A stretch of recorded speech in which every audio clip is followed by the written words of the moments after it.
பெண்களோட உண்மையான திறமை, ஞானம் எப்போ வெளிய வரும் தெரியுமா?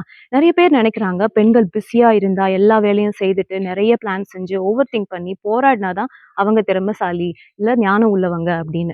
கிடையவே கிடையாது. பெண்கள் எவ்வளோக்கு எவ்வளோ ரிலாக்ஸ்டா, மன அமைதியோட இருக்காங்களோ, அப்பதான் அவங்களுடைய திறமை, அவங்களுடைய தெய்வீக ஞானம் வெளிய வரும். ஏன்னு தெரியுமா? நம்ம டென்ஸ்டாவோ, இல்ல ஸ்ட்ரெஸ்டாவோ, இல்ல எப்பவும் ஒரு அலர்ட்டா இருந்துட்டே இருந்தா, உங்க பிரெயின் சர்வைவல் மோட்க்கு போயிடும்.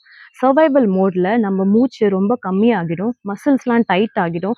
மைண்ட்ல நெறைய எண்ணங்கள் ஓடிக்கிட்டே இருக்கும். இப்படி ஒரு நிலை இருக்கும்போது, உங்க பிரெயின் ஹையர் ஃபங்ஷன்ஸ் ஆன தெளிவான சிந்தனை, உள்ளுணர்வு, கிரியேட்டிவிட்டி, எமோஷனல் மெச்சூரிட்டி இது எல்லாத்தையுமே ஸ்டாப் பண்ணிடும். இதுவே ரிலாக்ஸ்டா இருக்கும்போது, உங்களுடைய தெய்வீக ஞானம், திறமை வெளிய வரும். சுத்தி நடக்கிற விஷயங்கள சரியா பார்க்க முடியும். தெளிவான முடிவுகள் எடுக்க முடியும். உங்களுடைய உள்ளுணர்வு ரொம்ப ஷார்ப்பா இருக்கும். டிஃபிகல்ட் சிச்சுவேஷன்ஸ்ல கூட தெளிவான செயல்கள செய்ய முடியும். அதனால தான் பெண்களுக்கு ரிலாக்சேஷன், மன அமைதி ரொம்ப முக்கியம்.